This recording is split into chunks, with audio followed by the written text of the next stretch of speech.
León nació siendo un bebé precioso de ojos azules. Su belleza encantó a todos en el palacio. El niño no solo tenía un aspecto inusual, era el heredero de un antiguo linaje real. Toda la nobleza y el séquito real estaban encantados con el recién nacido. Tan vivaz e inteligente les parecía a quienes lo rodeaban. Cuando León creció un poco, empezó a estar rodeado de guardias por todas partes. Los mejores guerreros protegían al príncipe. Consciente de su poder y de que podía actuar sin consecuencias, León fue volviéndose arrogante, cruel, dominante y rencoroso. Por la más mínima falta o descuido, ordenaba a su guardia que ejecutara un castigo brutal contra el culpable. Unos años después, León se convirtió en adolescente, y un día llegó a la audiencia un extraño desconocido cuyo rostro ocultaba bajo una capucha, y como regalo le presentó al joven un misterioso libro. La falta de autocontrol y los caprichos ya habían cambiado el aspecto del príncipe. Del hermoso niño que era, se había convertido en un gordinflas torpe. Sin embargo, el libro despertó el interés de León, y el astuto visitante, con una sonrisa encantadora, le hablaba al príncipe sobre aquel maravilloso volumen. Lo llamaba con la misteriosa palabra Grimorio, y le aseguraba que con él se podían invocar demonios. León escuchaba hipnotizado al extraño visitante, y sus ojos se llenaban de codicia y sed de poder. León, con su habitual arrogancia, se dirigía al desconocido amenazándolo con que la ley real castigaba duramente a todos los nigromantes. Sonriendo con astucia, el visitante le aseguró que no había robado el libro, diciendo que el modo en que lo había conseguido no importaba, y que lo único relevante era que él, Can Solo, lo traía como obsequio al más digno de los vivos. El príncipe, interesado solo en su propio beneficio, respondió a Can Solo prometiéndole una recompensa como ningún mortal había recibido jamás, si lograba usar el poder del libro e invocar demonios a su mundo. El príncipe concluyó que, cuando sellara un pacto con los demonios, sin duda obtendría un poder con el que se volvería invencible. Mientras tanto, la mente del príncipe dibujaba imágenes coloridas. Invocando fuerzas del más allá, podría desatar una guerra como nunca antes había existido, y él mismo estaría al frente de un ejército invencible. Los pensamientos de León fueron interrumpidos por el ruido de unas vajillas que se rompían y un líquido que se derramaba por el suelo. Al darse la vuelta hacia el sonido, León descubrió a una asustada criada acorralada en un rincón. La chica se cubría con la bandeja como si fuera un escudo y temblaba como una hoja en el viento. Un instante después la criada cayó de bruces, deshacía en disculpas, ocultando el rostro en el suelo y cubriéndose la cabeza con las manos. Parecía completamente indefensa, lo que provocaba aún más la ira del sanguinario León. Sin pensarlo, blandió el sable de golpe y partió a la desgraciada en dos. No podía permitir que esa tontita fuera a cotillear el contenido de la conversación con Can, razonó el príncipe con lógica. Ahora nada distraía a León. Por fin podía ponerse manos a la obra. Invocar demonios requería concentración.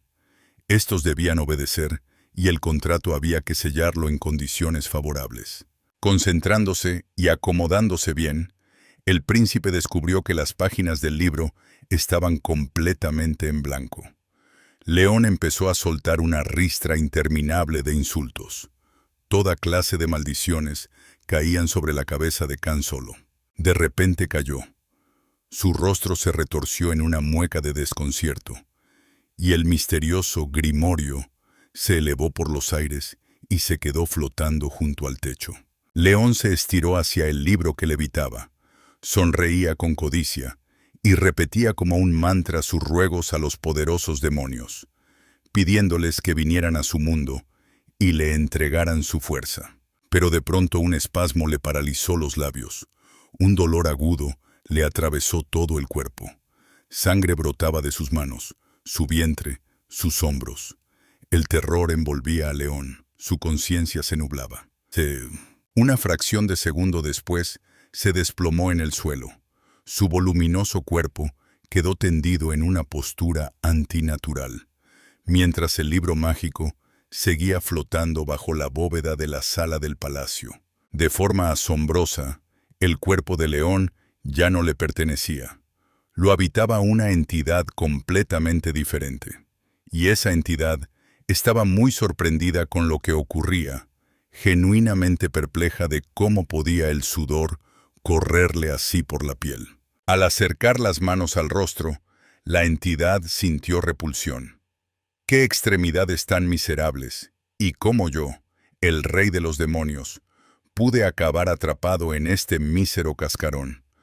Habiendo respondido a la llamada de un despreciable mortal por simple curiosidad, así pensaba Afalar. Examinando su nueva apariencia en el espejo, el poderoso señor de las fuerzas oscuras se asombraba cada vez más de la imperfección e inferioridad de los mortales. Pero aún más le desconcertaba cómo había podido convertirse en un simple ejecutor de contrato. Resulta que el invocador murió en el momento de sellar el trato.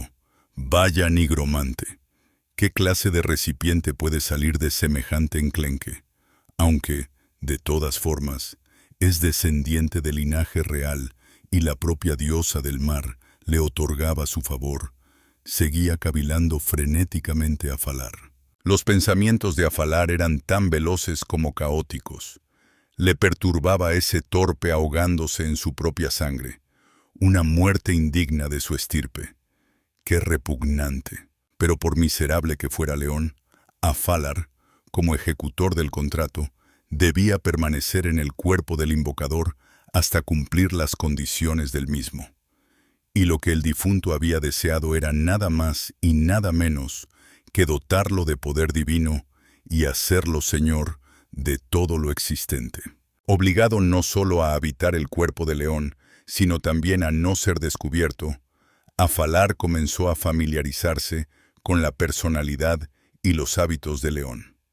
Empezó, claro, con una copiosa ingesta de alimentos. Sintiendo repulsión por el cuerpo hinchado, Afalar ordenó retirar de inmediato todos los platos de la mesa, dejando al mayordomo real y a los numerosos sirvientes completamente desconcertados. El rey de los demonios tenía que hacer algo, pues en ese tonel engordado era sencillamente imposible existir. Claro que usar magia habría sido lo más fácil, pero las condiciones del contrato solo le permitían hacerlo para alcanzar los objetivos del invocador. Además, un adelgazamiento mágico revelaría la naturaleza sobrenatural de Afalar. Enredado en la situación, decidió convocar a un ayudante y consejero. Además, en compañía sería más divertido, razonó el demonio. Til Talion sería un excelente compañero, decidió Afalar, invocando al monstruoso demonio dragón. Til Talion, por su parte, se transformó en un adorable dragoncito decorativo. La tierna criatura miraba a Afalar bajo la apariencia de león, con una expresión como si estuviera dispuesta a seguirle hasta el fin del mundo. Pero de pronto los ojos de la mascota brillaron con fuego infernal. Sus pensamientos eran veloces. ¿Quién se atrevía a invocar a un demonio dragón al mundo de los mortales? Ese atrevido pagaría caro su estúpido error, pensaba Til. En ese instante vio inesperadamente en la mirada del príncipe algo familiar y siniestro. Til revoloteaba alrededor de Afalar con sus diminutas alitas y le bombardeaba con preguntas. Le interesaba absolutamente todo. ¿Cómo había llegado el amo hasta aquí? ¿Quién había tenido el valor de realizar semejante invocación? ¿Y para qué gran misión había arriesgado tanto? Afalar le contó la historia de cómo había llegado al mundo de los mortales. Til Talion era uno de los demonios más listos. Se orientó rápidamente en la situación y comprendió que solo el cumplimiento total de las condiciones del contrato le permitiría salir de su nuevo y miserable cuerpecillo. Til miraba con desprecio la nueva apariencia de Afalar.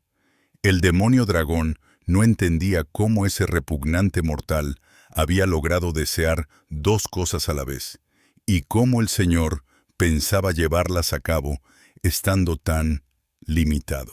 Afalar frunció el ceño, pero con calma le comunicó a Til que lo primero que pensaba hacer era perder peso, y solo después ponerse con los grandiosos planes del ambicioso león. El Señor le ordenó averiguar cómo adelgazaban los mortales. La pregunta puso a Til en apuros. No pudo ofrecer nada original y solo mencionó que al heredero al trono le correspondía ser un espadachín hábil y un hombre culto, por lo que valía la pena dedicar mucho tiempo a esas dos actividades. Afalar ordenó a Til que se encargara también de resolver el tema de la alimentación de su nuevo cuerpo, y él mismo debería buscar un recipiente humano más adecuado. De repente Afalar hizo señas a Til para que guardara silencio. Se deslizó a lo largo de la pared y se apostó en un rincón. Entró un sirviente a la habitación. El demonio, como si realizara un ataque desde una emboscada, levantó de repente la mano sobre el hombro del sirviente, lo que asustó de muerte al pobre chico. Al reconocer quién estaba ante él, éste cayó de rodillas de inmediato ante el gobernante e inclinó la cabeza. Afalar empezó a hablar con el sirviente y de repente le preguntó cómo se llamaba. León no permitía que los sirvientes tuvieran nombre, dirigiéndose a ellos habitualmente con distintos insultos, así que la pregunta del rey dejó al desgraciado paralizado. Pero el rey ya no necesitaba respuesta. Había decidido que el sirviente tendría un nombre nuevo: Til. El listo dragón entendió de inmediato la indirecta de su señor. Adoptando su verdadera forma, absorbió la personalidad del sirviente, tomando así su apariencia. Ya a la mañana siguiente, Afalar y Til Talion siguieron con los asuntos habituales de la realeza en sus nuevos cuerpos. Til todavía no se había acostumbrado del todo a su nueva imagen. Perdió la concentración y su cola se materializó por un momento. Afalar le lanzó una mirada tan fulminante que éste se concentró al instante y no volvió a cometer semejantes descuidos. Un mozo de cuadra llevó ante nuestros héroes un precioso caballo blanco, ofreciendo a su amo que se desplazaran a su destino a caballo. Afalar León imaginó lo ridículo que quedaría si no conseguía subirse al caballo o si el animal no pudiera aguantar su peso, así que rechazó el paseo a caballo. Ambos demonios siguieron por un camino empinado cuesta arriba, y mientras Til llevaba el viaje con facilidad, Afalar, ya tras un par de minutos de subida, notó que el cuerpo le fallaba. Las piernas le zumbaban, le pinchaba en el costado, y un velo le nublaba los ojos. El señor de los demonios recobró el sentido en su propia y enorme cama, a donde había sido llevado inconsciente. La aventura matutina la recordaba vagamente. Y fue entonces cuando la fuerte naturaleza de Afalar se impuso. Al principio no quería aceptar el hecho de que 20 minutos de caminata lo hubieran dejado fuera de combate. Pero al reconocer el problema, decidió movilizar todos sus recursos y voluntad para resolverlo cuanto antes por métodos humanos. Y así, un mes después, los 20 minutos y pérdida de conocimiento se convirtieron en 3 horas de paseos diarios. Til acompañaba al señor en cada uno de sus paseos. Afalar, aunque satisfecho con los resultados, seguía expresando su descontento. Se quejaba de que de los 3 papadas, solo había desaparecido una. Según sus cálculos, para eliminar todo lo sobrante, habría que caminar día y noche sin parar. El demonio no cesaba de maldecir la imperfección de la naturaleza humana. Til solo podía encogerse de hombros intentando calmar al señor y desviando la conversación del incómodo tema de adelgazar. Mencionó de pasada que en el mundo del más allá, en ausencia de Afalar, la situación estaba saliendo poco a poco de control. Afalar lanzó una mirada furiosa a Til y exigió detalles. Este empezó a explicar que el tiempo era una variable relativa e inestable, y que en su dimensión natal transcurría mucho más rápido que en el mundo de los mortales. Según sus cálculos, 10 veces más rápido.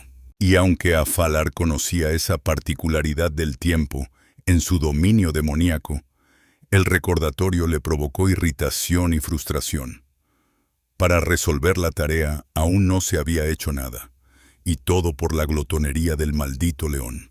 Afalar tomó la decisión de entrenar aún más activamente la resistencia con ejercicios propios de un príncipe. Con ese fin, emprendió una marcha a pie hasta el lejano cuartel de la guardia, acompañado como siempre por Til Talion. Los soldados del cuartel habían sido avisados por el previsor séquito de la llegada del caprichoso príncipe y pudieron prepararse, aunque fingieron hábilmente sorpresa ante su visita inesperada. El comandante del cuartel no paró de lanzar cumplidos sobre la forma física del heredero, sin olvidar elogiar también a sus hombres.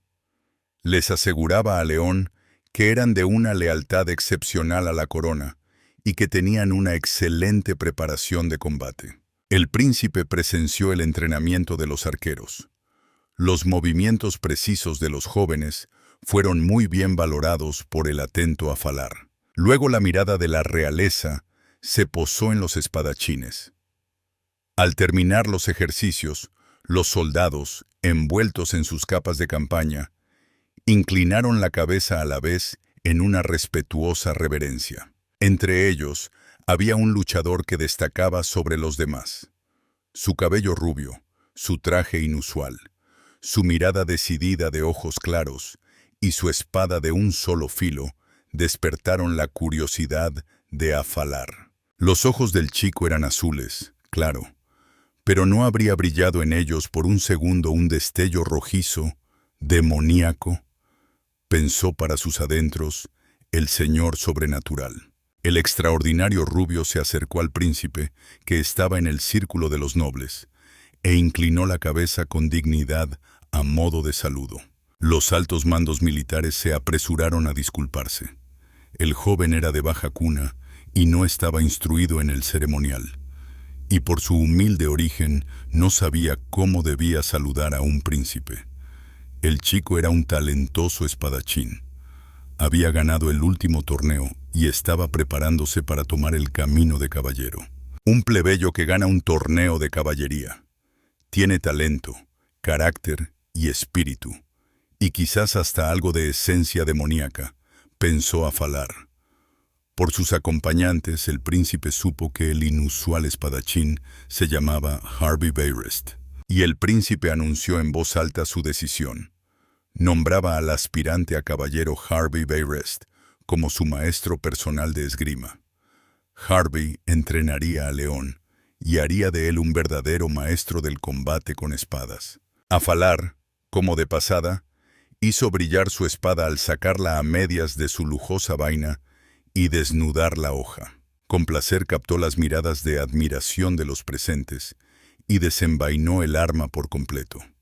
El nombre de esta noble espada era Raza, proclamaba Afalar en voz alta, y era una gran reliquia del reino de Dagenón, y no hacía mucho a él y a esa hoja les había pasado una historia increíble. Afalar seguía ensalzando las increíbles virtudes de Raza, y luego pasó inesperadamente a decir que él mismo debía ser la prolongación de esa magnífica arma, convirtiéndose en el espadachín más ágil, hábil y veloz del reino. Y quien debía lograrlo no era otro que Harvey, y León apuntó con la espada al desconcertado joven. El sorprendido Bayrest empezó a expresar sus dudas de que fuera digno de semejante honor, asegurando que él mismo aún estaba aprendiendo todos los secretos del arte. Pero el dominante Afalar no quería escuchar ninguna explicación. A cada negativa y disculpa de Harvey, León encontraba una respuesta, y al final acabó acusando a Bayrest de sabotaje y falta de respeto hacia la persona real. Acorralado por los argumentos del experimentado león Afalar, el joven espadachín se vio obligado a confesar que la verdadera razón de sus múltiples negativas era su baja cuna y el temor de no estar a la altura del elevado estatus de maestro del príncipe. Y León daba la impresión de que solo esperaba eso. Tan inesperada fue su decisión de proponer como prueba de las habilidades y destrezas de Harvey un duelo. Este objetó que un duelo con un novato, como el príncipe León, en el arte de la esgrima, no sería en absoluto una muestra del nivel de Beirest. Afalar replicó con calma que el combate no sería con él en absoluto. El príncipe ponía contra el aspirante a caballero a su fiel sirviente. Y ahí León señaló a Tiltaleón. Una leve expresión de desconcierto cruzó el rostro de Til. Pero en la larga vida del demonio dragón habían ocurrido sorpresas más serias que el combate que se avecinaba. Sin embargo, no queriendo quedar en ridículo, el astuto demonio sirviente le pidió a Harvey una ventaja, teniendo en cuenta la de Til, inexperiencia. El noble Beirest aceptó. Al cruzar las espadas en el primer choque, los contrincantes llegaron a la conclusión mutua de que estaban igualados. El ambicioso Til renunció de inmediato a su ventaja, así lo anunció públicamente, confiando solo en sus habilidades demoníacas. Harvey, por su parte, suspiró aliviado, consciente de que con una sola mano no podría vencer a semejante cortesano de ninguna manera. El duelo transcurrió con altibajos. La balanza se inclinó ora a favor de Harvey, ora las habilidades sobrehumanas, la fuerza, la velocidad y la agilidad de Til pesaban más y le permitían ejecutar ataques fulminantes. En un momento pareció que el rostro de Harvey se cubría con una extraña máscara, y sus movimientos se volvieron aún más precisos y rápidos. Y así, en una de esas combinaciones relámpago, Til fue derrotado. El príncipe León anunció satisfecho los resultados del duelo. El vencedor era el aspirante a caballero Harvey Beirest. Al terminar el combate, Til no se sentía nada bien. Todo su cuerpo mortal le dolía, y su alma inmortal estaba algo abatida por la derrota. Aunque entendía perfectamente que ese desenlace, precisamente en una lucha encarnizada, era justo lo que su todopoderoso Señor necesitaba. Todos esos pensamientos rondaban la cabeza de Til durante el camino de vuelta a pie. De reojo, ya había notado cómo el sudor brotaba en el rostro de León, y su expresión hosca no auguraba nada bueno. El agotado príncipe se dejó caer en el suelo. Irritado por el cansancio, quiso pinchar a Til con el hecho de su derrota ante un mortal, pero por la astuta mueca entendió que el demonio dragón había leído los deseos de su amo y había cedido deliberadamente en el duelo a Harvey. Til dijo que compartía plenamente la alta opinión de Afalar sobre las capacidades de Harvey. Sin embargo, este era solo un humano, aunque muy capaz. ¿Habría notado el señor la misteriosa máscara que se había materializado por una fracción de segundo en el rostro de Beirest? Cavilaba Taleón. Mientras tanto, el señor de los demonios sopesaba si Beirest merecía realmente su atención, si sería acertado acercarlo a él y confiarle tareas de responsabilidad. Tendría a su lado a su fiel ayudante. Pero ¿por qué demonios no estaba aquí?, pensó de repente Afalar. Ron Rigondo, el perro demoníaco y la cuarta entidad más poderosa del mundo sobrenatural. El tercero es Til, y el segundo, por supuesto, el pecador Lucifer. Afalar recordó otro detalle de Harvey. Repasando los detalles del duelo con Til, se fijó en que Beirest era zurdo.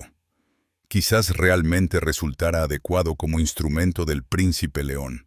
El paseo bajo los rayos del sol poniente empezaba incluso a gustarle a León, y este mundo de los mortales no era tan malo, y a veces era verdaderamente hermoso se sorprendió pensando el demonio supremo. Unos días después, León era de nuevo visitante de la fortaleza cuartel. Vestido con ropa de gala clara, parecía aún más corpulento. A su lado, Harvey era la encarnación del atleta perfecto. León exigió que lo dejaran a solas con Beirest. En la habitación solo se permitía la presencia del fiel Till. El príncipe señaló con indignación su enorme barriga. Yendo al grano, decidió reconocer honestamente ante el joven espadachín que no solo lo movía el deseo de convertirse en un hábil espadachín. Lo principal para el príncipe era perder peso. Todavía estuvieron hablando un rato en un tono ya más distendido. El resultado del encuentro fue el decidido acuerdo de Harvey de ayudar a su príncipe en todos sus propósitos y su disposición a brindar al heredero al trono un apoyo total. Y así, 5 meses después de duro entrenamiento, al príncipe León no se le reconocía. En lugar del mimado Gordinflas, estaba ahora un apuesto joven de porte atlético. León se enorgullecía con razón de los resultados, luciendo su nueva figura ante los cortesanos. El lujoso traje le sentaba de maravilla al esbelto León, y los rasgos finos de su rostro expresaban nobleza y alcurnia. Till, a solas con León, colmó al señor de cumplidos, diciéndole que el espejo era incapaz de transmitir toda la magnificencia de su nueva imagen. A Afalar ya le tenía bastante cansado la adulación y pasó a pensar en otras cosas. Y por fin al palacio llegó también el protagonista principal de la maravillosa transformación del príncipe. Alto, fuerte, con un sobrio uniforme militar, Harvey Beirest también parecía más maduro y hecho un hombre. Cuando nuestros héroes se quedaron solos de nuevo los tres, Harvey le confesó a León sus verdaderos objetivos y aspiraciones vitales. Su sueño más preciado no era protagonizar hazañas bélicas. Soñaba con una carrera de gran estratega y comandante militar. ¿De dónde sacaba un joven tan sencillo y humilde semejantes ambiciones descomunales? Ese pensamiento cruzó como una flecha la mente de Afalar. Vaya, parece que no me equivoqué con él. Y el chico es justo quien está destinado a convertirse en el instrumento del príncipe León. En voz alta, sin embargo, León expresó sus dudas de que Harvey tuviera los conocimientos y la capacidad suficientes para ponerse al frente de los ejércitos de su reino, y además, el alto cargo ya lo ocupaba un general experimentado y competente. Beirest aceptó con estoicismo la crítica merecida y objetiva del príncipe. Se inclinó respetuosamente y con deferencia, pero con firmeza, siguió defendiendo su posición, explicando que su camino era ocupar el mando supremo de las fuerzas de Dagenón. León valoró la insistencia y la determinación de Beirest, pero expresó sus dudas de que la situación actual, ya que Dagenón no libraba ninguna guerra, le permitiera al ambicioso Harvey desarrollar todo su potencial en su nuevo rol. Sin embargo, y aquí a Harvey le pareció que los ojos de León brillaron con un destello rojo, demoníaco. Todas las decisiones estarían pronto en manos del príncipe heredero, y desatar una guerra no le costaría el menor esfuerzo. ¿Estaría Harvey dispuesto? Y León volvió a mirar a Beirest con ojos completamente humanos, a convertirse en la punta de su lanza, en la espada vengadora de una campaña de conquista. ¿Estaría dispuesto a someter al mundo entero si tal cosa estuviera destinada a ocurrir? León miraba al joven caballero con aire de prueba. Había llegado, quizás, el momento decisivo. El sabio estratega, Afalar bajo la apariencia del príncipe humano, lo entendía perfectamente. Si Beirest era consciente de la importancia de lo que ocurría, eso ya nos genera bastantes dudas. Al término de la conversación trascendental, Till le recordó a León con qué motivo se celebraban las fiestas de ese día. El día principal del otoño, celebrado al final de la cosecha. El festival de la diosa del mar, deidad suprema del panteón de Dagenón. El ritual principal de la festividad era la ofrenda a la diosa. Los dones se cargaban en un barco y partían al mar acompañados de un miembro de la familia real. El problema era que el antiguo león sufría de mareo y nunca había participado en la ceremonia. El curioso Til seguía poniendo a Afalar al corriente de los detalles de la celebración. De pasada mencionó que según las leyendas, la diosa del mar era increíblemente hermosa y qué estupendo sería poder verla. Harvey, en cambio, estaba completamente sumido en sus reflexiones y planes. Ante sus ojos desfilaban cartas marinas. Entendía que Dagenón, al ser un reino insular, necesitaba contar con el favor de la diosa del mar para llevar a cabo cualquier campaña. Los pensamientos sobre cómo ganarse la benevolencia de la diosa del mar se apoderaron por completo de Beirest. Sus ojos permanecieron durante un buen rato como vidriosos, y luego en ellos brilló un destello, una idea. Así llegó nuestro trío a la plaza principal del Palacio Real. Ante su vista apareció un carruaje tirado por esbeltos y hermosos caballos. Los mozos de cuadra recibieron al príncipe con profundas reverencias y quisieron ayudarle a subir al lujoso vehículo. Pero León ya era completamente diferente, y no solo por dentro, sino también por fuera. Ordenó que le trajeran su caballo blanco favorito, Carl. Apenas medio año atrás, Afalar dudaba con razón de poder montar a Carl. Hoy, en cambio, saltó ágilmente a la silla, sorprendiéndose de la ligereza y la agilidad de su cuerpo mortal. A caballo León partió con su séquito hacia el puerto. Los trabajadores seguían cargando generosos dones en los carros y enviándolos al puerto. Las ofrendas voluntarias a la diosa del mar auguraban a los lugareños otro año de tranquilidad, prosperidad y bienestar. Dos de ellos comentaban quién de la familia real acompañaría el barco con los dones ese año. Coincidieron en que podía ser cualquiera menos el príncipe León, pues desde que de niño, por un descuido de su niñera, casi se ahogó, el heredero al trono no soportaba los viajes por mar. Un tercer compañero, conociendo el carácter mezquino y rencoroso del príncipe, instó a sus amigos a guardar silencio si no querían perder la cabeza. En la orilla ya se había congregado una numerosa multitud. La gente inclinaba la cabeza en respetuosas reverencias, rindiendo homenaje a la poderosa diosa. El nuevo león, mientras tanto, había adelantado con mucho a sus numerosos acompañantes, aprovechando la velocidad del veloz Carl. El príncipe se estaba convirtiendo en un jinete experto. Irrumpiendo con brío en el muelle, León se vio rodeado por guardias que no reconocieron a su gobernante, envuelto en una capa de viaje. Rodeando al traicionero desconocido, los guerreros le apuntaron con sus espadas. Este se bajó la capucha de la cabeza y recorrió a los presentes con una mirada orgullosa. Para entonces ya había llegado también el séquito del heredero. En primera fila estaban el eterno Til Taleon y el joven Harvey Beirest. El pueblo quedó asombrado ante el nuevo aspecto de León. Los plebeyos cuchicheaban entre sí, sin ni siquiera intentar ocultar su sorpresa. Y el ambicioso Afalar, rodeado de Harvey y Til, se recreaba en su propio éxito. Estos mortales ni siquiera saben quién tienen delante, y menos aún saben cuánto esfuerzo le costó transformarse así, empleando exclusivamente métodos humanos.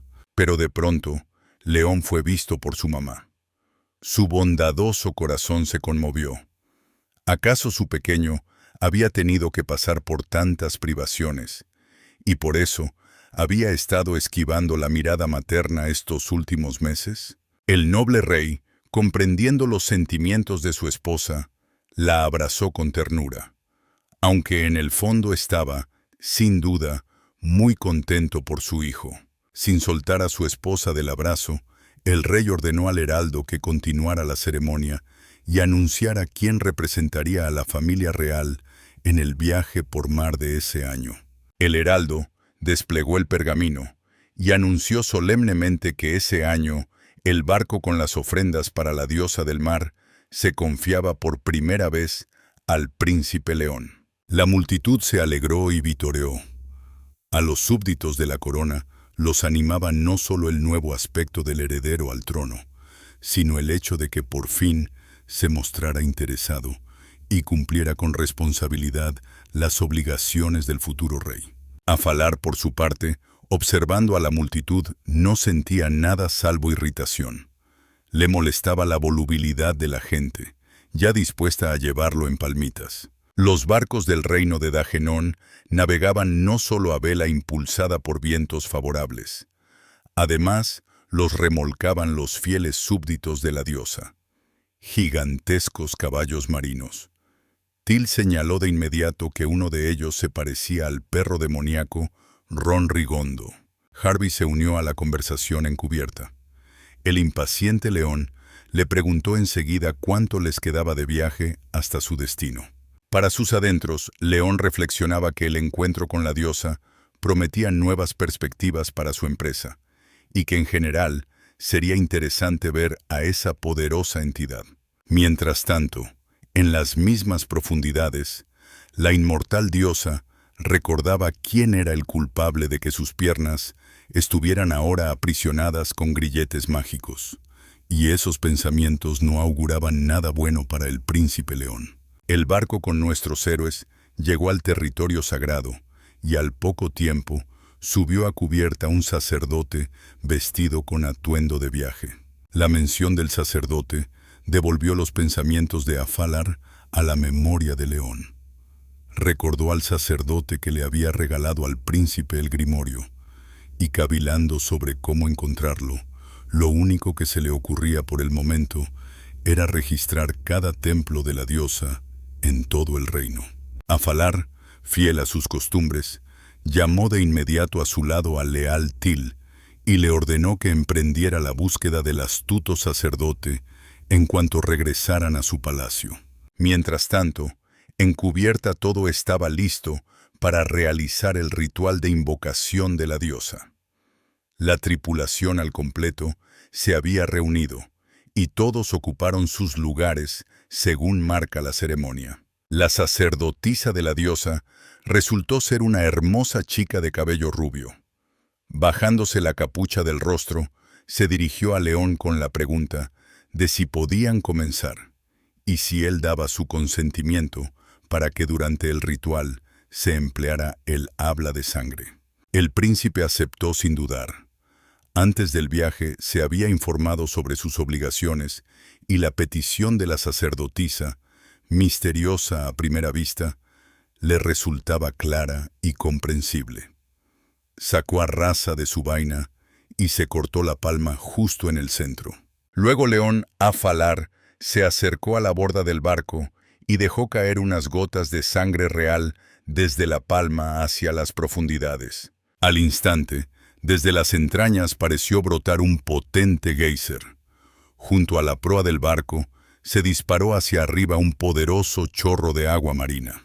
Presentiendo un peligro potencial, Till y Harvey, que ya había asumido el papel de guardaespaldas del príncipe, se acercaron más a León. De repente, entre los poderosos chorros de agua, se dibujaron unos ojos rojos y se perfiló el rostro de la diosa. Siguió una pregunta dirigida a León.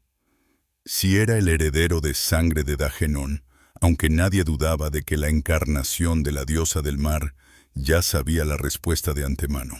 El valiente Harvey, por su vez, confirmó una vez más su lealtad a León.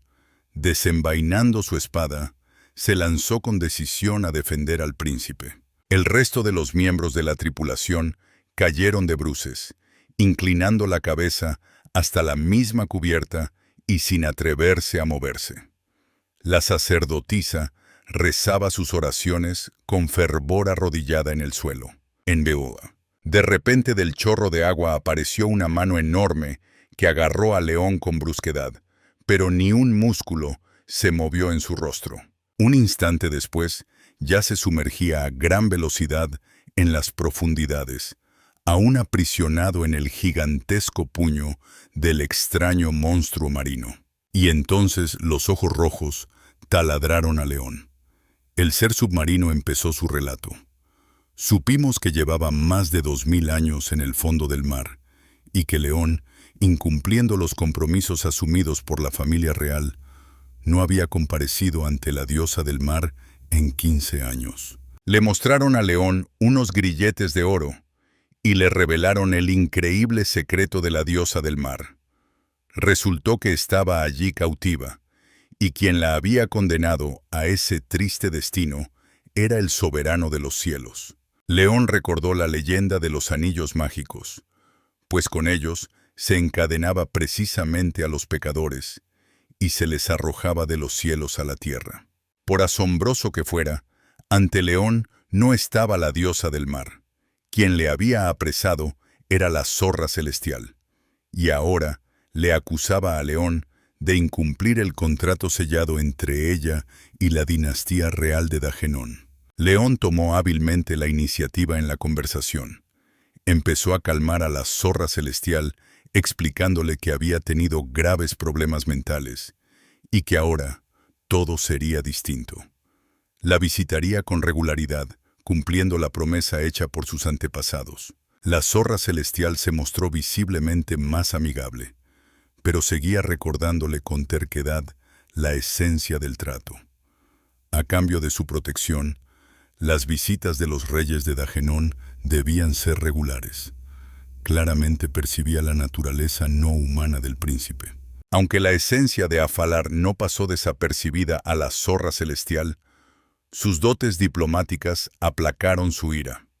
El demonio supremo podía ese día enorgullecerse con razón de sus acciones. Ya podía afirmarse con seguridad que el diálogo de León Afalar con la diosa del mar zorra celestial había tomado un cariz amistoso. La zorra, al percibir que ante ella no había un humano, comunicó sus sospechas a Afalar. Los ojos del señor brillaron con el característico destello rojo. Los comentarios sobraban. A pesar de la naturaleza sobrenatural de la zorra, el origen demoníaco del príncipe León le provocó un shock. Pero la diplomacia de Afalar volvió a salvarle. Desvió hábilmente la conversación hacia otro tema y le propuso a la zorra que le curara el corte en la palma. La petición de Afalar le halagó, pues los seres celestiales eran famosos por sus dotes curadoras. Afalar volvió a hablar de la despedida, ante lo cual la zorra estuvo a punto de romper a llorar de lo que había echado de menos la compañía durante todos esos años. Luego la apatía en su mirada dio paso a la determinación. La zorra intentaría por fin romper las ataduras y escapar del cautiverio. Afalar, por su parte, le propuso a la criatura celestial que simplemente pidiera su deseo más preciado. Claro que ese deseo solo podía ser la libertad. Todo prisionero desea ante todo liberarse de sus cadenas de esclavitud. Afalar aceptó ayudar a liberar a la cautiva. Con toda su fuerza demoníaca se agarró al aro que ceñía la pierna de la zorra. El aro no cedía. Al apartar la mano, vio que la palma estaba completamente quemada. Si semejante quemadura la había sufrido el señor de los demonios, ¿qué le esperaría a un humano corriente, que era precisamente el cuerpo en el que se encontraba Afalar en ese momento? Pero la quemadura no inmutó para nada a Afalar. Se agarró a los grilletes con nueva fuerza, y todo indicaba claramente que el demonio no tenía intención de rendirse. La zorra celestial estaba asustada. Le preocupaba mucho Afalar, y pensó que se arriesgaba tanto por su liberación cuando ni siquiera se habían conocido bien del todo. En ese momento, las cadenas cedieron.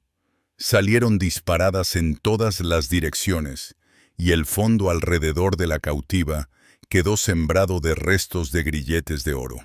La zorra estaba fuera de sí de felicidad. Por fin su cautiverio había terminado. Saltaba alegre por el fondo marino, sin darse cuenta de nada a su alrededor. Mientras tanto, el cuerpo de León yacía tendido en el fondo, con los brazos y las piernas extendidos sin vida. El rostro se había retorcido en una mueca de dolor, y el brillo demoníaco de los ojos había desaparecido. Su mirada se había vuelto completamente humana. La mirada de León. La zorra creó entonces alrededor del cuerpo del príncipe una cápsula de recuperación, un objeto rosa de forma redonda. Se lanzó hacia la superficie. Ahora su único deseo era salvar a León. Al alcanzar la superficie, la zorra trepó como un rayo a la cubierta del barco, sembrando el pánico entre los numerosos pasajeros. La cápsula mágica con el cuerpo de León estaba allí mismo. Los marineros se quedaron asombrados al ver a la diosa del mar. Se quedaron boquiabiertos de asombro y contemplaban con admiración al poderoso ser. Harvey y Till rodearon la cápsula. La zorra celestial relató brevemente la historia, omitiendo algunos detalles. Ahora a bordo todos supieron del valioso contenido de la misteriosa esfera. Los ojos de Till adquirieron el característico color demoníaco. Estaba dispuesto a volcar todas sus fuerzas en ayudar al Señor. Las emociones que desbordaban al demonio dragón le costaban cada vez más contener su naturaleza. Unos instantes más, y estaba a punto de transformarse en un monstruo, recuperando su verdadera apariencia. El resto de la tripulación contemplaba con entusiasmo a su diosa en la realidad, a tan solo unos metros de distancia. Supersticiosos y religiosos se arrodillaban ante ella. Mientras tanto, la cápsula se elevó por los aires y empezó a disolverse poco a poco. Ante la vista de todos apareció el cuerpo del príncipe, inconsciente, pero su expresión serena y la ausencia de heridas graves infundían optimismo.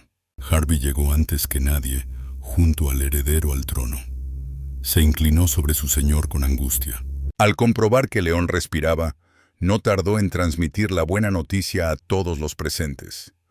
Un suspiro de alivio recorrió la cubierta.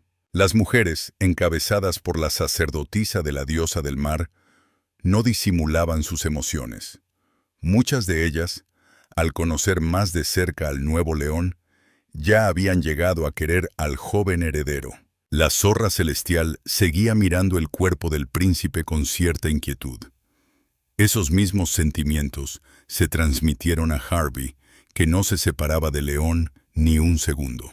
La zorra celestial bendijo a León para que gobernara Dagenón, y prometió abrirle cualquier ruta marítima que él deseara. Su propio nombre sería garantía de su promesa. El nombre de la zorra era Sanara. Unos días después, León ya estaba en su propia cama recuperándose del agotamiento sufrido, descomunal para su apariencia humana. Al recobrar el sentido, León se sentía mal. Tenía un dolor de cabeza terrible, le dolía todo el cuerpo y un traicionero mareo le subía por la garganta. Al poco rato apareció Till junto a la cama de Afalar. Se preocupó y propuso llamar a un médico a los aposentos del enfermo. León se negó rotundamente y le contó a Till la increíble historia de la diosa del mar, que resultó ser la zorra celestial Sanara, aprisionada en el fondo del océano por el soberano celestial. Al oír lo de los grilletes angelicales, los puños de Till se cerraron involuntariamente. Empezó a bombardear a Afalar con preguntas y a reprocharle sin parar su imprudencia, pues también su alma podría haber perecido con la muerte de León. Afalar respondió que entendía perfectamente el precio del riesgo, pero que de ninguna manera quería ceder al soberano celestial, ni siquiera a costa de perder la inmortalidad de su alma demoníaca. El demonio supremo seguía sintiéndose muy mal. El sudor le corría a raudales por el rostro de León, aunque por suerte su cuerpo ya había pasado por una asombrosa transformación y se había vuelto mucho más resistente. Till no compartía la imprudente actitud del señor, pero aceptó su voluntad. aunque los nervios volvieron a traicionar al demonio dragón y en su espalda se materializaron unas alas de manera delatora. Al día siguiente, una multitud de gente se congregó frente al Palacio Real para vitorear a León y al contrato que había firmado en nombre del reino con la diosa del mar. León en ese momento pensaba en Sanara y en el acuerdo que habían sellado. Curioso que nadie de los congregados entendiera el verdadero sentido de su pacto. Al poco tiempo, Harvey se presentó en la corte con felicitaciones. Ya se había adaptado definitivamente al papel que le estaba reservado como guardaespaldas del heredero de Dagenón. El rey, uniéndose a la compañía de los jóvenes, también colmó a León de felicitaciones y le comunicó que esa tarde estaba prevista una recepción. La residencia de verano del rey acogió a un enorme número de invitados. La alegría y el baile se prolongaron hasta bien entrada la noche. León era constantemente el centro de atención y eso le agotaba bastante. Al terminar el baile, llegó a duras penas a sus aposentos y se desplomó sin fuerzas en la cama. Estar en el punto álgido de los acontecimientos es tan agotador cuando estás en un cuerpo humano, pensó Afalar. Til, como de costumbre antes de dormir, se presentó ante el Señor. Hablaron de los sucesos del día, pero su conversación fue interrumpida por un ruido extraño. Los ojos de Til reaccionaron de inmediato adquiriendo un tono demoníaco. Pero la inquietud de los demonios era innecesaria. Lo que se presentó ante ellos no era en absoluto peligroso, sino más bien entrañable. En el alféizar de la ventana del dormitorio estaba sentada Sanara. ¿Cómo le había encontrado?, pensó Afalar. La zorra, como si le leyera el pensamiento, dio su explicación enseguida. El contrato le permitía localizar al príncipe en cualquier momento. Es más, cuando salvó a León, le había marcado con una señal mágica celestial. Irónico en grado sumo, teniendo en cuenta que bajo la apariencia de León se ocultaba el demonio supremo. León se quedó pensativo. ¿No debilitaría eso su esencia demoníaca? ¿No le habían humanizado demasiado los sucesos recientes? Y justo entonces, como si fuera a propósito, Sanara empezó a pedirle quedarse con él, poniendo esa expresión tan pícara con su carita astuta que ni siquiera un demonio habría podido negarle su petición. La zorrita saltó enseguida a los brazos de su nuevo amigo e intentó lamerle con su lengua. Desde fuera parecía que una persona jugaba con su mascota. Después de todas las aventuras del día anterior, Afalar durmió hasta el mediodía. Sanara se había acomodado cómodamente en su cama, acurrucada junto al señor de los demonios. Justo al despertar Afalar, en el dormitorio apareció Tilta León, llevando un cojín suave sobre el que reposaba un objeto misterioso, una cadena con un colgante inusual en el centro. El elaborado colgante en una cadena de eslabones inusuales formaba un conjunto que, aunque llamativo, resultaba bastante extravagante. Unos ágiles movimientos de Afalar y el amuleto en su elegante cadena adornó el cuello de Sanara, tan perfectamente como si siempre hubiera estado allí. El demonio aclaró la situación. Si Sanara quería quedarse con él, bajo ninguna circunstancia debía separarse del amuleto. Era la señal de su pertenencia a León. Afalar fue tan convincente que Sanara, a quien la novedad no le había entusiasmado especialmente, no se atrevía a objetar, sobre todo porque Til también escuchaba al Señor con mucha seriedad. La zorra celestial se había encariñado tanto con León Afalar que se vio obligada a aceptar cualquier condición del Señor de los demonios. En cuanto a Til, literalmente rechinaba los dientes viendo esa escena. Una criatura celestial se había convertido en la mascota del Señor de los demonios, en el cuerpo de un príncipe humano. ¿Qué podía salir mal?, pensaba él. Mientras tanto, Afalar volvió a pensar en el curso de los eventos, en el mundo demoníaco, y aunque Roy Rigondo vigilaba la situación, el demonio supremo estaba inquieto. León empezó a salir a menudo en público con la zorra celestial. Semejante acompañante elevó al príncipe a los ojos de todos. Una criatura celestial simbolizaba el favor de las fuerzas superiores. Las damas de la corte estaban encantadas al ver en el príncipe una naturaleza atractiva y romántica, ya que una criatura tan pura y poderosa le favorecía con su presencia constante. Otras, más al tanto de la situación real, consideraban que la zorra celestial era un regalo de la diosa del mar como respaldo al trato con el príncipe. De un modo u otro, el hecho de su amistad aumentaba la autoridad de León. A Sanara le encantaba la vida en la corte. Los bellos vestidos, las fastuosas recepciones, las alegres fiestas, la atención. Todo eso halagaba su naturaleza elevada, especialmente después de largos años de aislamiento. Un día Til se unió de improviso a ellos y le informó al señor de la llegada al palacio de una delegación de enviados extranjeros. Sanara, con una solvencia admirable, explicó que los visitantes representaban al estado de Durmas, donde recientemente había cambiado el gobernante y ahora el nuevo zar esperaba su coronación. Til continuó compartiendo información con Afalar.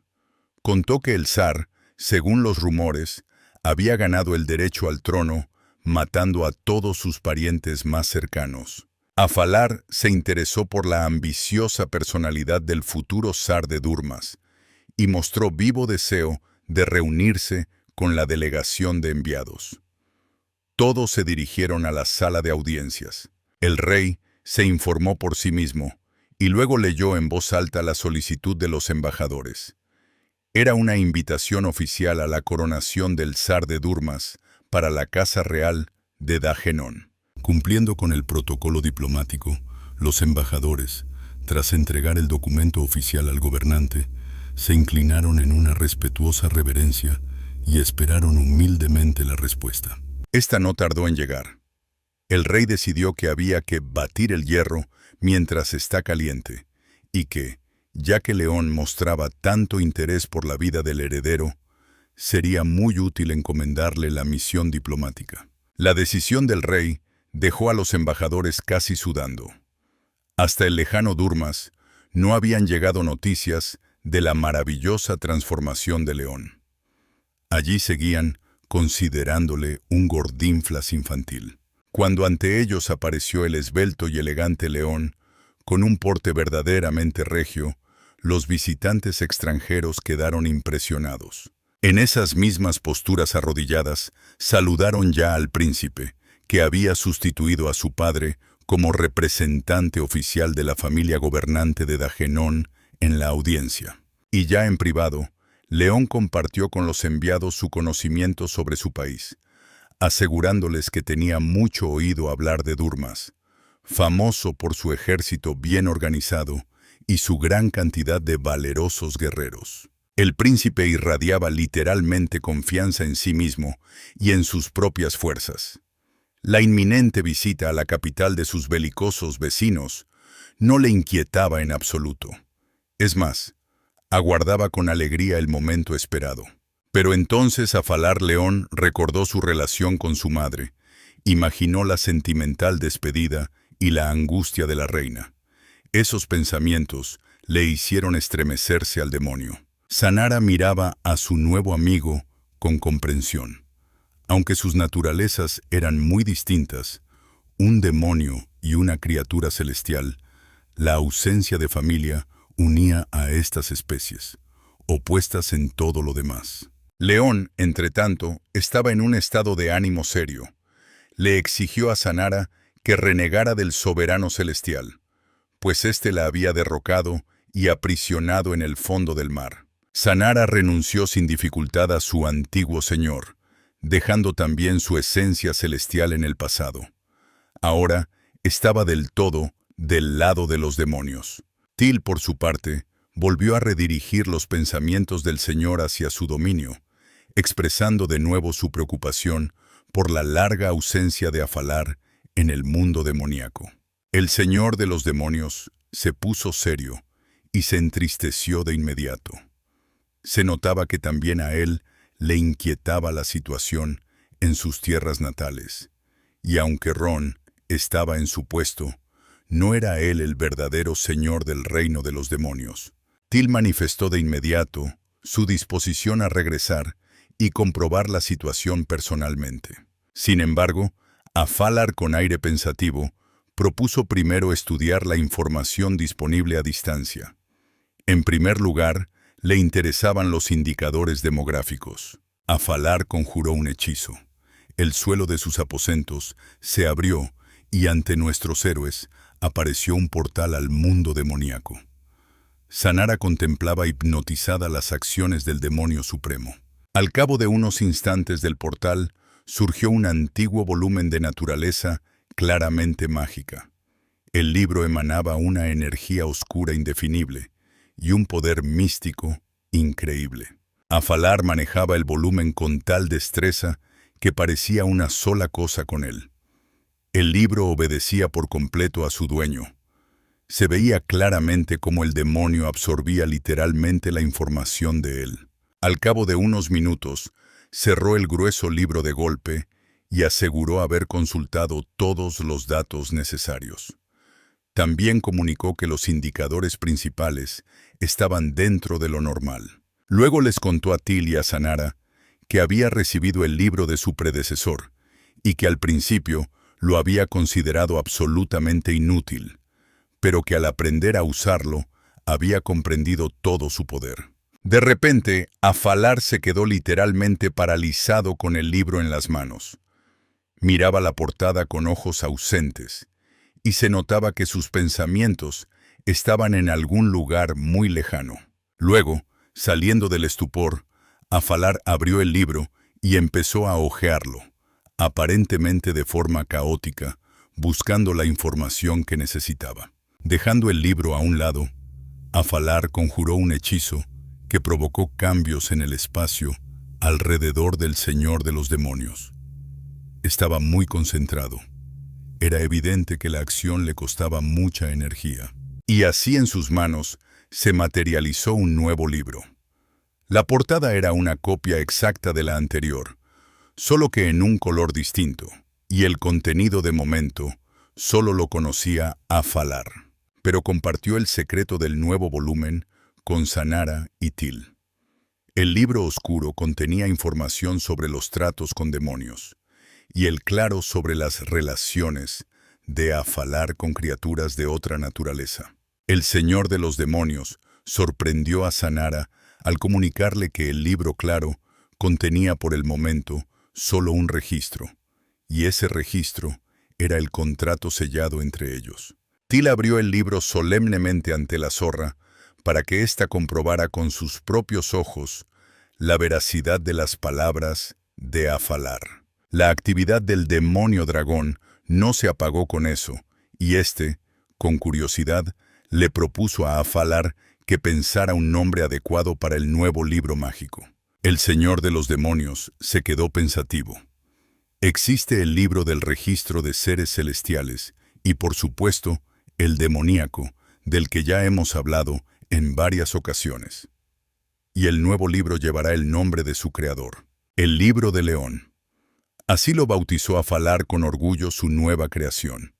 Y ese libro no sería menos necesario y poderoso que los volúmenes mágicos creados mucho antes que él. Al poco tiempo León, rodeado de su séquito, partió en un barco especialmente equipado de la flota real en su primera misión diplomática. La enorme sorpresa del príncipe heredero fue descubrir a bordo del barco a todo un escuadrón de caballeros armados.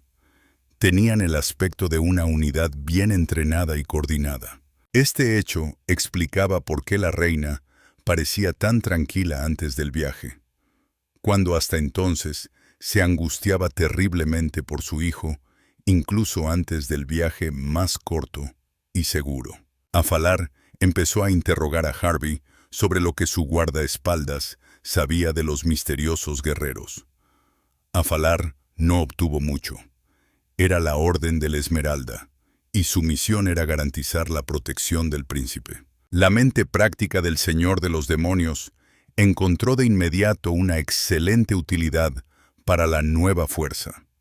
Ya que su misión era protegerle a toda costa, había que formalizar sus obligaciones por escrito.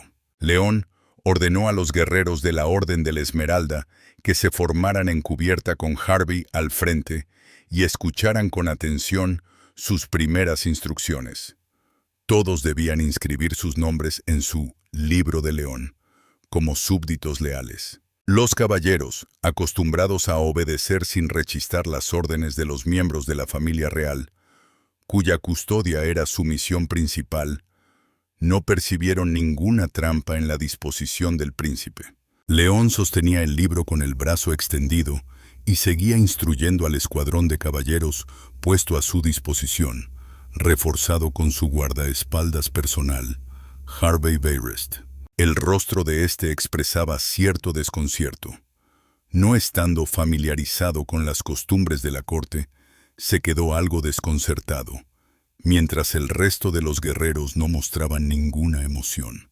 Sin embargo, cuando el libro llegó a sus manos, Harvey no solo juró lealtad a León sin la menor duda, sino que también inscribió su nombre en el misterioso volumen sin pensarlo dos veces. Lo mismo fueron haciendo por turnos el resto de los miembros de la Orden de la Esmeralda.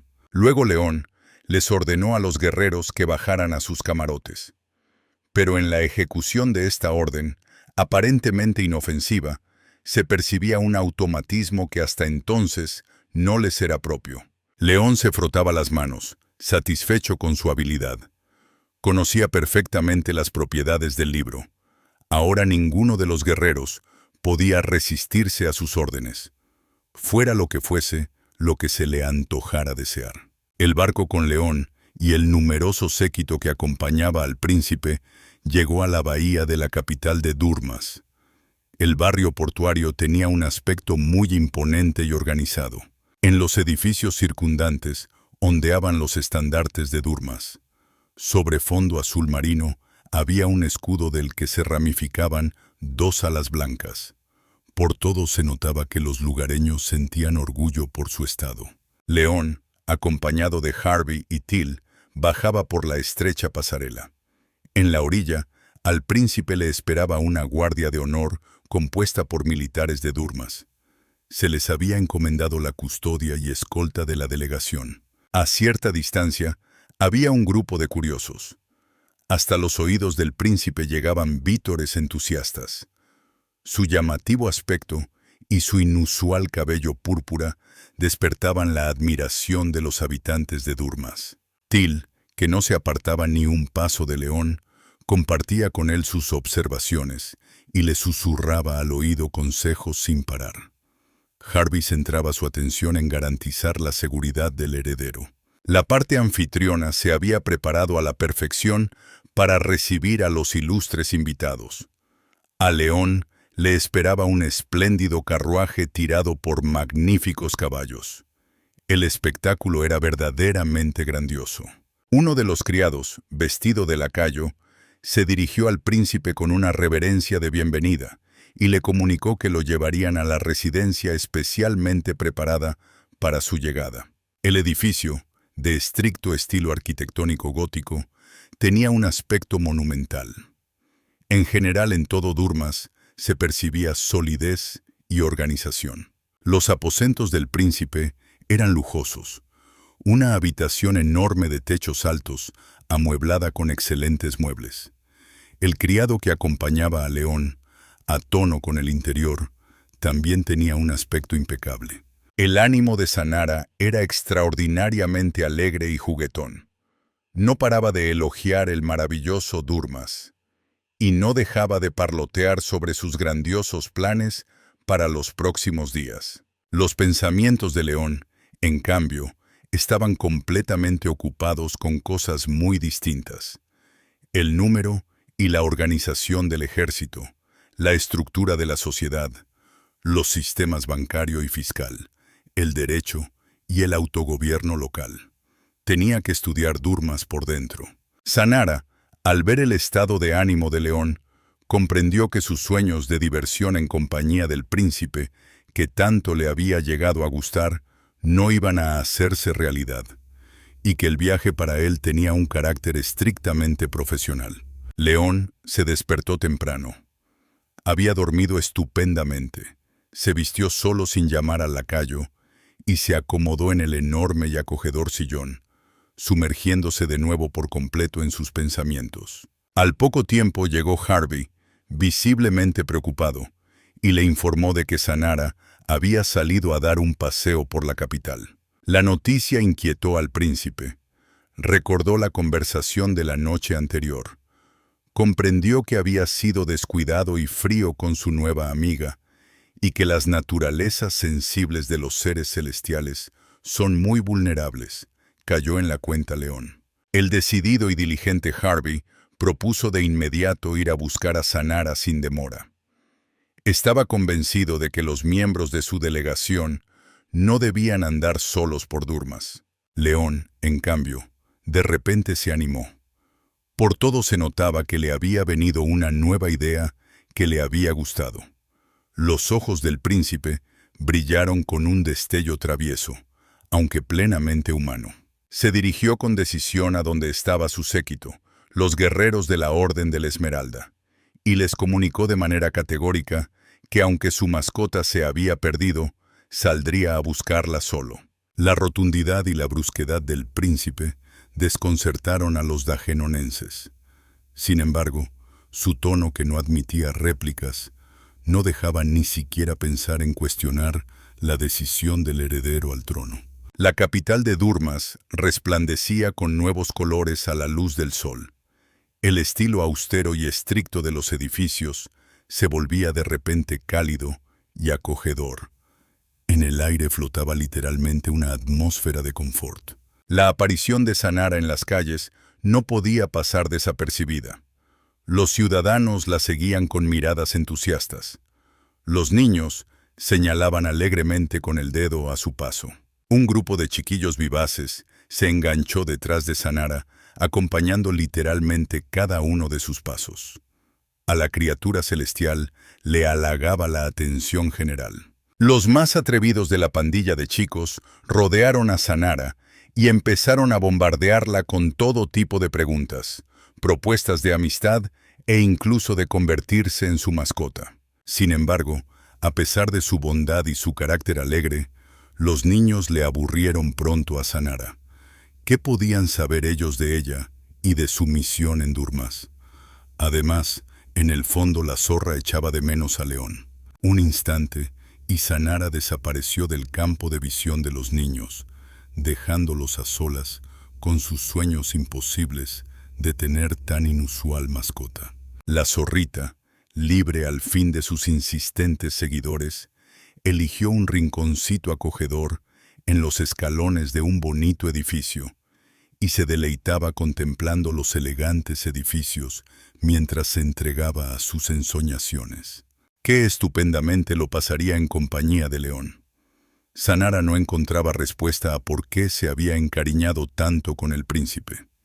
Si era la gratitud o el magnetismo demoníaco lo que había conquistado a la criatura celestial. Qué pena que Afalar estuviera ocupado con asuntos de Estado y el viaje tuviera carácter oficial. Tantos años de cautiverio y de nuevo sola como una, pensaba la zorra. Pero el carácter alegre de Sanara no le permitía entregarse durante mucho tiempo a la tristeza. Pronto se dejó llevar por una bandada de palomas que paseaban tranquilamente por la plaza de la ciudad. Sanara intentó acercarse sigilosamente para observar mejor a los graciosos pájaros, pero las precavidas palomas se elevaron al instante en cuanto la zorrita se acercó a una distancia peligrosa. De repente alguien la llamó. Una hermosa paloma blanca no solo hablaba en la lengua celestial, sino que además se dirigió a Sanara por su nombre. Al segundo siguiente ante Sanara apareció un ángel de verdad. El cabello claro, los rasgos perfectos y las enormes alas blancas, como la nieve, no dejaban lugar a dudas sobre la naturaleza del ser. Con una sonrisa encantadora, le contó a Sanara su misión. El ángel sabía que la zorra había salido del cautiverio y se le había encomendado encontrar a la fugitiva. La abatida y desconcertada Sanara no encontraba qué responder a esas acusaciones. Reconoció al ángel. Era Giacomo, uno de los colaboradores más cercanos del soberano celestial. Giacomo era serio, inflexible e imponente. Desplegando sus magníficas alas, literalmente llenó toda la plaza. Un instante más y habría alzado el vuelo. Sanara, en un desesperado salto, se aferró a las piernas del ángel, impidiéndole subir. Para ella, se avecinaba una catástrofe inevitable. Giacomo notaba a la pequeña Sanara como un peso insoportable. La fuerza de sus poderosas alas, su magia eran impotentes ante el inexplicable aura de la zorra celestial. Sanara, entretanto, seguía suplicándole y lamentándose de todas las desdichas que le había tocado vivir. La soledad, el cautiverio, la desesperanza. Giacomo, abandonando temporalmente sus intentos de alzar el vuelo, retomó el diálogo con la zorra celestial. Ahora esperaba adormecer su vigilancia, ya que el arranque decisivo no le había salido bien. Sanara seguía intentando ablandar al ángel. Apelaba a su misericordia y a su amistad milenaria. Los ojos se le llenaron de lágrimas. El ángel comenzó a analizar la situación y llegó a la conclusión de que si Sanara no había podido romper las cadenas en más de 2000 años, entonces había salido con la ayuda de alguien muy poderoso. Pero sus pensamientos no lograron formar una cadena lógica completa. Su conversación a solas con Sanara, protegida por una barrera mágica, fue interrumpida por el príncipe león. Giacomo le lanzó a Sanara una mirada desconcertada. No entendía cómo un mortal había conseguido colarse tan fácilmente en el diálogo de seres celestiales. ¿Por qué su magia no había detenido al príncipe? El propio león irradiaba confianza y calma. Afirmó sin inmutarse que Sanara le servía a él y que nadie tenía derecho a decirle lo que debía hacer. A Giacomo le impresionó la fuerza que emanaba de Afalar. Entendió que no tenía ante sí a un mortal corriente, y lo más probable es que no era mortal en absoluto. León levantó la mano sin esfuerzo y llamó a Sanara hacia sí. Su rostro y su mirada irradiaban energía, y su aspecto insólito solo subrayaba el elevado estatus de la persona real. La zorrita saltó ágil a los brazos del príncipe. Por fin volvía a estar a salvo. Giacomo declaró que Sanara había osado desobedecer la voluntad del soberano celestial al escapar del cautiverio y exigió que regresara de inmediato a su celda. Él mismo volvería al cielo. Afalar, manteniendo una calma absoluta, le comunicó al ángel que en breve se uniría a su compañía el demonio dragón, por lo que los planes de Giacomo no llegarían a buen puerto. Giacomo se quedó paralizado. Su rostro se retorció en una mueca de horror. Sabía que el dragón Til-Taleon siempre estaba junto al señor de los demonios. Recordó a qué había conducido el último conflicto entre el reino celestial y el mundo demoníaco. Una terrible guerra devastó y arrasó ambas dimensiones y se cobró muchísimas vidas. Afalar interrumpió el hilo de pensamientos del ángel, declarando que las acciones imprudentes de Giacomo podrían provocar una nueva guerra, ya que Sanara estaba unida a él por un juramento.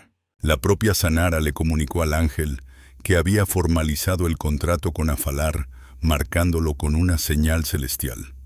Un caso sin precedentes en las relaciones entre seres celestiales y demoníacos. Los acontecimientos no seguían el plan de Giacomo. Empezó a perder la compostura. Dominado por la ira, acusó a León de mentir, convencido de que el señor de los demonios no podía haber penetrado en el mundo de los mortales. Apenas el ángel intentó pillar a Afalar en un farol sobre el dragón demoníaco, sobre Giacomo se cernió una nube.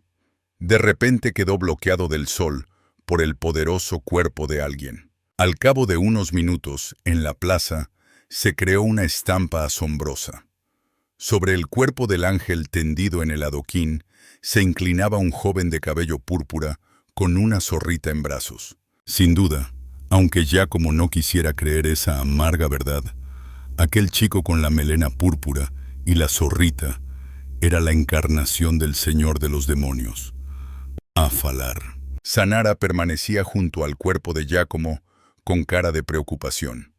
Lo trasladaron a la cama de Afalar. Estaba muy angustiada por el alma inmortal del ángel, pero éste recuperó el sentido al poco tiempo. La conciencia de Giacomo aún no se había recuperado del todo del desmayo, pero incluso en ese estado entendía que estaba cautivo de los demonios más poderosos, Afalar y Tiltaleón. Giacomo se transformó en una paloma celestial y miraba atemorizado a su alrededor. O sea que esos jóvenes eran las encarnaciones mortales de los demonios. Vaya camuflaje, concluyó el ángel. Afalar tomó la iniciativa y le aseguró a Giacomo que ni él personalmente, ni el reino celestial, corrían ningún peligro, y que estaba dispuesto a dejarle marchar en paz, pero con una sola condición. Giacomo le dio las gracias a Afalar, diciéndole que justo tenía asuntos urgentes, y que le comunicaría al soberano celestial la aventura que le había ocurrido y el descubrimiento de Sanara más adelante. Entonces le tocó a Afalar ponerse a pensar. Los seres celestiales no pueden mentir a su señor, y el paradero de Sanara, tarde o temprano, llegaría a ser conocido. Nadie le obligaba a Giacomo a tomar él la iniciativa. Eso les permitiría ganar tiempo. Afalar obligó al ángel a prometer que no hablaría de Sanara mientras no se lo preguntaran. Sobre esa promesa, el ángel debía dejar el correspondiente registro en el libro de León.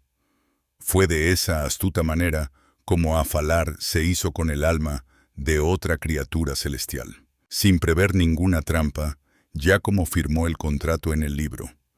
Se alegraba de haber salido tan fácil del paso, sin siquiera sospechar que había caído en la inteligente trampa de Afalar.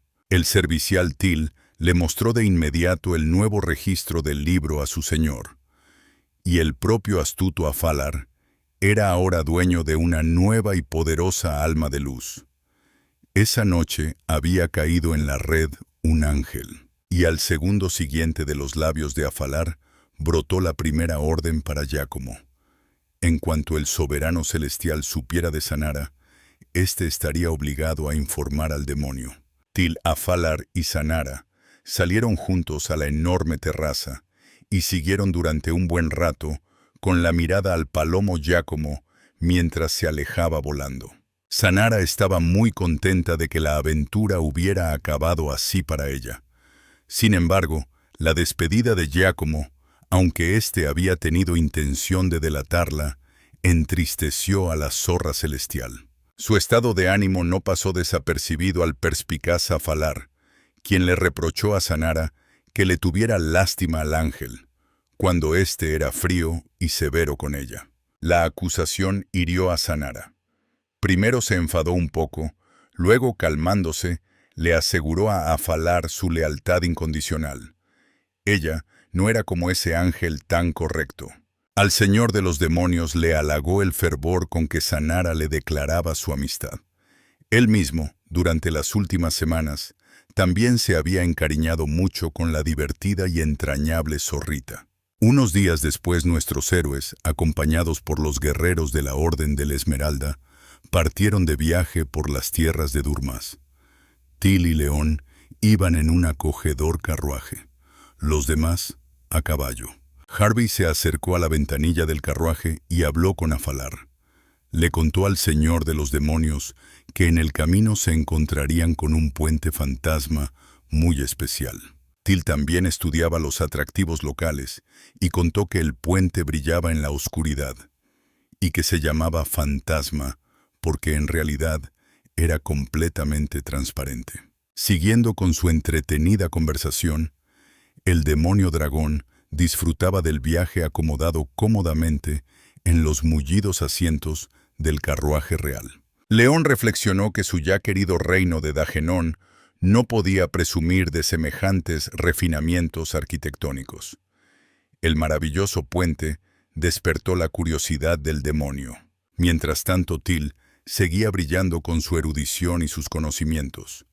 Comunicó que el puente no había sido construido en absoluto por los habitantes de Durmas, que ellos no habían puesto mano en su edificación. León y Harvey se quedaron aún más asombrados cuando supieron que el puente había sido levantado por elfos de tierra. Ambos suponían que esa antigua raza, si es que había existido, hacía tiempo que se había extinguido. Los elfos de tierra, según los rumores que difunden los ciudadanos de Durmas, siguen viviendo bajo las tierras de su reino.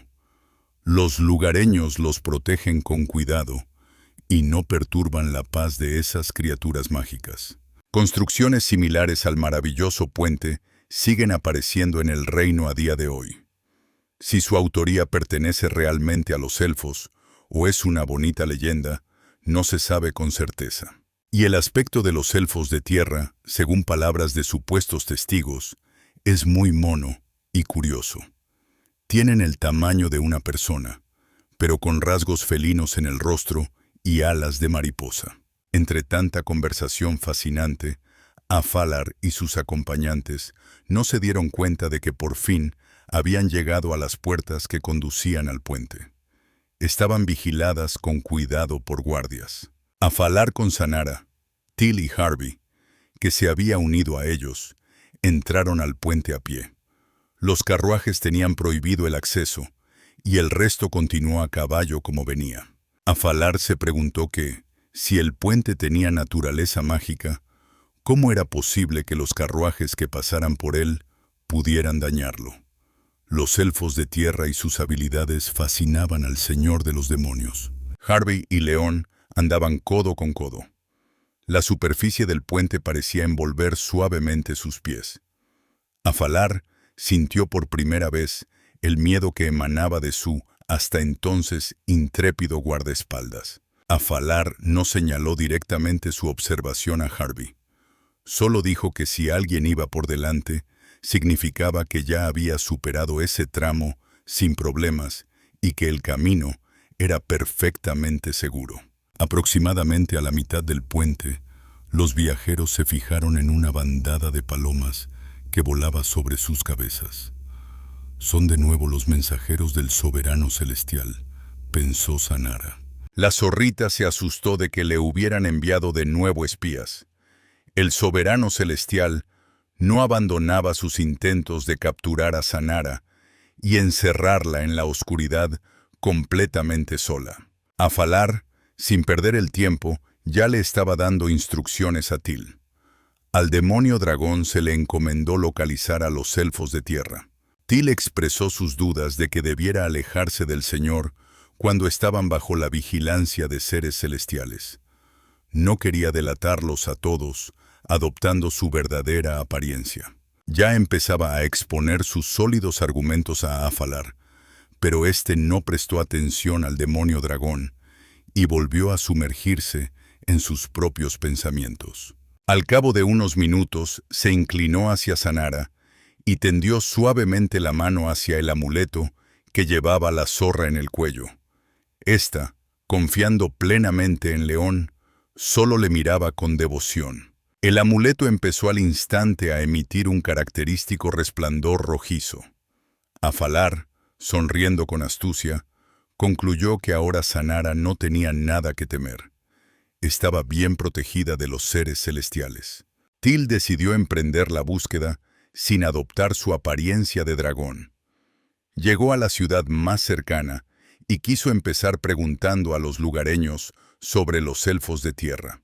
Mientras no lograba encontrar a los ciudadanos, Til pensaba con qué podría atraer a los elfos, cómo podría interesarles, captar su atención y hacerles salir de sus escondites. Sumido en esos pensamientos, se topó con una escalinata en la que se había acomodado un grupo variopinto de jóvenes. Comían y bebían. Una animada chica morena de unos 20 años llamó a Til. Le ofreció con gusto su ayuda al apuesto joven, pues el aspecto humano del dragón era bastante atractivo. Antes de que pudiera pestañear, ya le rodeaban en semicírculo sus nuevos conocidos. Le preguntaban al recién llegado si llevaba mucho tiempo en la ciudad y qué hacía solo en la calle a tan altas horas. Till, sin sospechar ninguna trampa y por razones obvias, sin temerle en absoluto a los desconocidos, declaró con toda ingenuidad que andaba buscando elfos de tierra. Los desconocidos se miraron entre sí con complicidad. Este pardillo será presa fácil para su banda, se leía en las caras de los pillos. No cabía duda de que vivían a costa de los demás.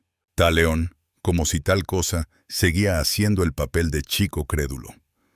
Empezó a hablar entusiasmado sobre su señor, alabando sus virtudes con todo tipo de elogios. Uno de los bandidos empezó a señalar a Till con el dedo con mala educación y a sonreírle con descaro. Le vacilaba de todas las formas posibles, intentando sacarle de sus casillas y provocarle. Till mantenía la calma y seguía hablando de su amo con la misma ingenuidad. Solo su mandíbula inferior se movía apenas perceptiblemente, delatando la rabia que de momento ocultaba.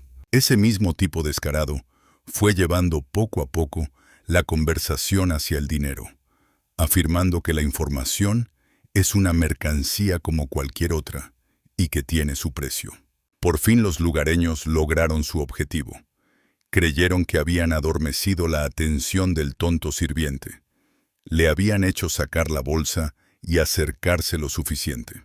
De golpe los malhechores se abalanzaron sobre el indefenso Till, sin disimular ya en absoluto sus verdaderas intenciones.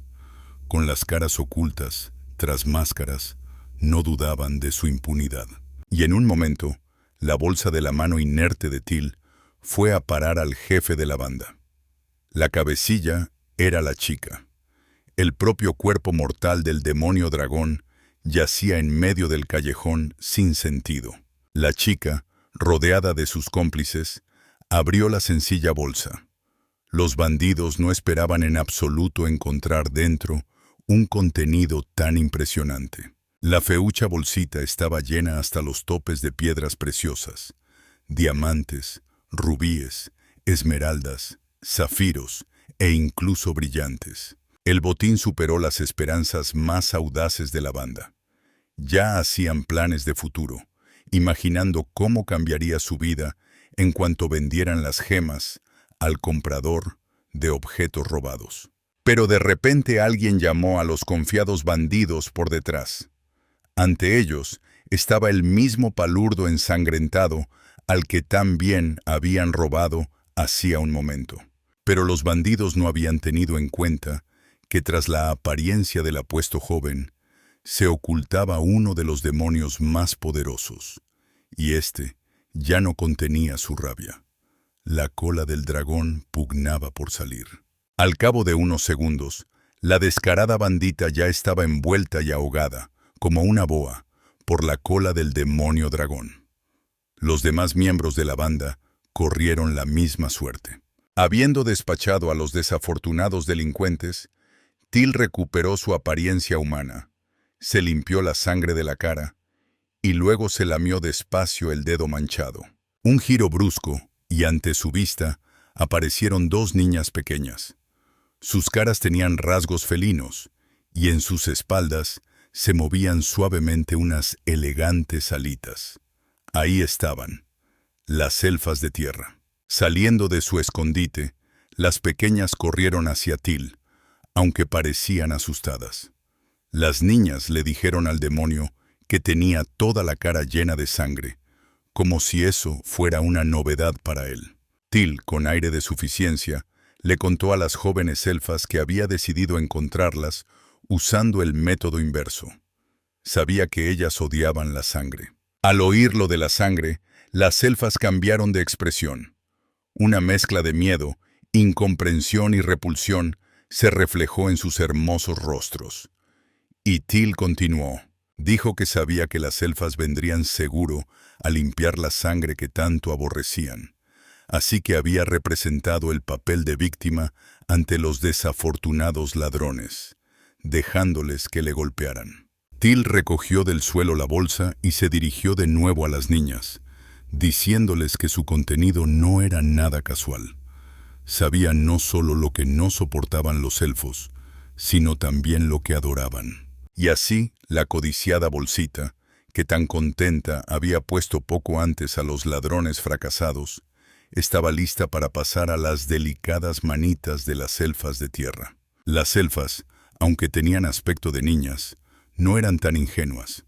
Dudaron de que semejante tesoro les fuera a llegar gratis. Seguro que Till quería algo a cambio. El demonio dragón se vio obligado a poner las cartas sobre la mesa ante las perspicaces pequeñas. Les dijo que su señor sentía mucha curiosidad por ellas y que la bolsa sería la recompensa por visitarle. Unas horas después, las pequeñas ya estaban en audiencia con Afalar. Las niñas dijeron sus nombres, que sonaban bastante exóticos para nuestros oídos: Bubu Mío y Bubu Mico. León se presentó a su vez y les comunicó que le interesaba muchísimo su raza, su cultura, sus tradiciones y su magia. También colmó a Till de los más altos elogios por la búsqueda realizada. Las niñas estaban completamente desconcertadas. Claro que las tentaban mucho los tesoros, y León tenía un aspecto agradable y simpático, pero ¿tenían ellas derecho a ser las embajadoras de toda su raza? León seguía desplegando todo el encanto del que era capaz para ganarse a las jóvenes elfas. Sin olvidarse de la debilidad de las pequeñas por las gemas, les recordaba con frecuencia la recompensa. Las elfas se rendían cada vez más al carisma de León y ya le decían cumplidos abiertamente, admirando sus virtudes y su extraordinaria belleza. Los inusuales cabellos púrpuras del príncipe recibieron especial atención de las pequeñas. Mico incluso propuso jugar a un divertido juego élfico y tendió hacia León su delicada manita. Pero en el último momento, Till sujetó la frágil mano de la chica. En el rostro de la elfa se quedó grabada una expresión de perplejidad e incomprensión. En la habitación cayó un silencio amenazante. Mío se angustió mucho mirando a su amiga, y Mico declaró que aunque León era guapo y atractivo, no pertenecía en absoluto a las fuerzas de la luz. Y Till, que parecía saberlo ya todo sobre los elfos de tierra, explicó que eran capaces de identificar sin equivocarse el aura de cualquier ser con solo acercarse a él. Siguiendo con la manita de Mico bien sujeta, Till continuó explicándoles a las chicas con calma y metódicamente las consecuencias nefastas de semejante franqueza. El demonio dragón dijo que en comparación con su hermosa visión, sus lengüecitas no distinguían bien qué se podía decir y qué no. Por suerte, esa confesión había ocurrido en un círculo reducido. La más serena Mío empezó a persuadir a su amiga repitiendo literalmente las palabras de Till una por una, mientras le cubría cariñosamente la boca con su pequeña mano. Talion, de manera nada caballerosa, seguía sujetando con firmeza la muñeca de la pequeña Mico. No había lugar para los sentimentalismos. Había que explicarles a las elfas la severa prohibición de una vez por todas. Por fin Till consideró que había transmitido la información de forma suficientemente clara. Soltó a Mico con bastante brusquedad, lanzándola literalmente varios metros. Mío corrió a consolar a su amiga. Las dos pequeñas se instalaron directamente en el suelo. Los demonios sintieron lástima por las pequeñas criaturas. A veces hay que ser duro, incluso contra la propia voluntad. León resumió los últimos minutos con cautela, preguntando si era precisamente el contacto físico lo que necesitaban las elfas para leer la naturaleza del ser que tenían delante. La situación se distendió del todo cuando en la puerta del dormitorio apareció Sanara. Entró en la habitación bostezando despreocupadamente y moviendo sus elegantes patitas con calma. Las miradas atentas de Mío y Mico se posaron en la zorrita celestial. Contemplaban a Sanara con una mezcla de emociones indefinibles, pero sin duda intensas. León le explicó a su mascota quién tenía delante, y la zorrita, a su vez, se presentó con amabilidad y saludó a las niñas con la patita de manera juguetona. Entonces ocurrió algo inesperado. Las pequeñas se lanzaron hacia Sanara, la abrazaron y declararon que era igualita a su reina. A la cariñosa zorrita le encantaron aquellas muestras de ternura. Después de las emociones y el estrés del día, las pequeñas elfas durmieron como un tronco. Relajadas, bien extendidas en la enorme cama, las niñas soñaban con sueños maravillosos. León también dormía profundamente. Su postura indicaba que se había dormido en medio de reflexiones tranquilas. Una cama blanda, un pijama cómodo, ropa de cama fresca. El príncipe estaba rodeado de lujo. A diferencia de los demás, Tilta León estuvo despierto esa noche. Hacía guardia sumido en el análisis del día transcurrido. Le resultaba especialmente grato recordar los elogios del exigente Afalar. De forma completamente sincronizada e inesperada, Mío y Mico se despertaron. Intercambiando miradas cómplices, se levantaron de la cama. Las niñas habían sido despertadas por la llamada de la reina de los elfos de tierra. Las elfas se precipitaron hacia la salida por los enrevesados pasillos de la residencia de León.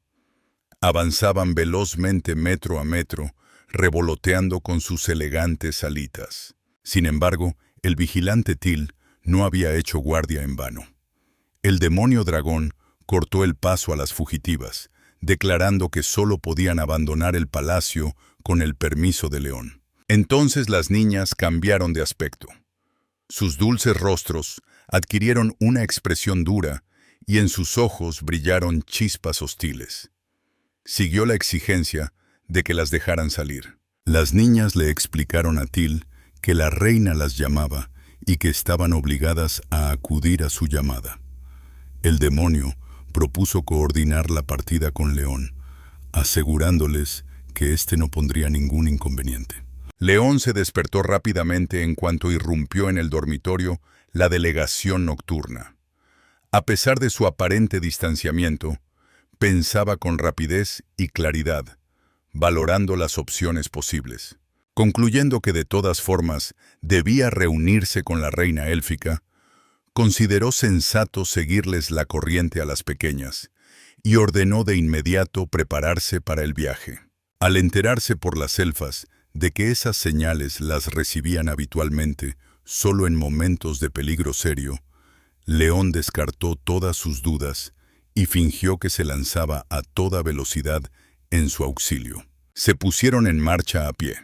Mico y Mío aseguraron que era el mejor modo de llegar al destino y que no harían falta caballos. En el grupo también iban Til, Harvey y Sanara. Harvey, poniéndose al nivel de León, expresó su inquietud por estar actuando de manera muy imprudente, siguiendo ciegamente a unas desconocidas y yendo directamente a su territorio sin ninguna preparación. El camino volvió a cortárseles con el puente fantasma. Til, Afalar y Sanara se alegraron de tener que usar de nuevo esa maravillosa construcción. Harvey confiaba menos en la arquitectura élfica. Resultó que, para alegría de Beirest, no iban a cruzar el puente, sino a pasar por debajo. Las elfas les mostraron a los demás un descenso rápido y sencillo al barranco. Pronto los compañeros se encontraron en los pilares inferiores del puente. Allí todos descubrieron una enorme marca mágica. Con varios decenas de metros de diámetro, dividía al grupo en partes.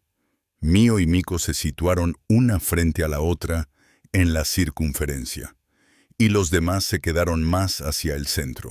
A León le quedó claro de inmediato que la misteriosa marca creaba una barrera mágica que ocultaba a los ojos de los no iniciados la morada de la reina élfica. Y así, desde el fondo del barranco, nuestros héroes contemplaban el palacio de la reina de los elfos. Quienes se encontraban dentro de la marca mágica podían ver perfectamente el castillo. El encantamiento protector se había disipado. A la pregunta lógica de cómo subir ahora, Mío respondió impasible que a todos los invitados de la reina élfica les regalaba alas. Semejante perspectiva seducía a Harvey todavía menos que el viaje por el puente mágico. No confiaba en absoluto en los hechizos élficos. Sin embargo, al cabo de un par de minutos, el papel de gruñón principal lo asumió un héroe completamente distinto. La expresión «regalar alas» no había que entenderla de forma literal. Significaba que serían los propios elfos quienes llevarían a todos los invitados hacia arriba. León Afalar, acostumbrado a tenerlo todo bajo control, era precisamente ese único descontento. A su naturaleza dominante le repugnaba semejante dependencia. Harvey, en cambio, que pocos minutos antes se había mostrado el principal escéptico, dejó a un lado la desconfianza y disfrutaba del vuelo. Y aunque estaba completamente en manos de las elfas, eso no le preocupaba en absoluto. Sentimientos parecidos experimentaba el habitualmente suspicaz y desconfiado Tiltaleón. Aunque volar no era ninguna novedad para él, en ese momento lo saboreaba con deleite y se alegraba como si fuera un dragoncito pequeñísimo. Y el placer que el vuelo le proporcionaba a la traviesa y juguetona Sanara ni que decir tiene. Estaba sencillamente en el séptimo cielo de felicidad.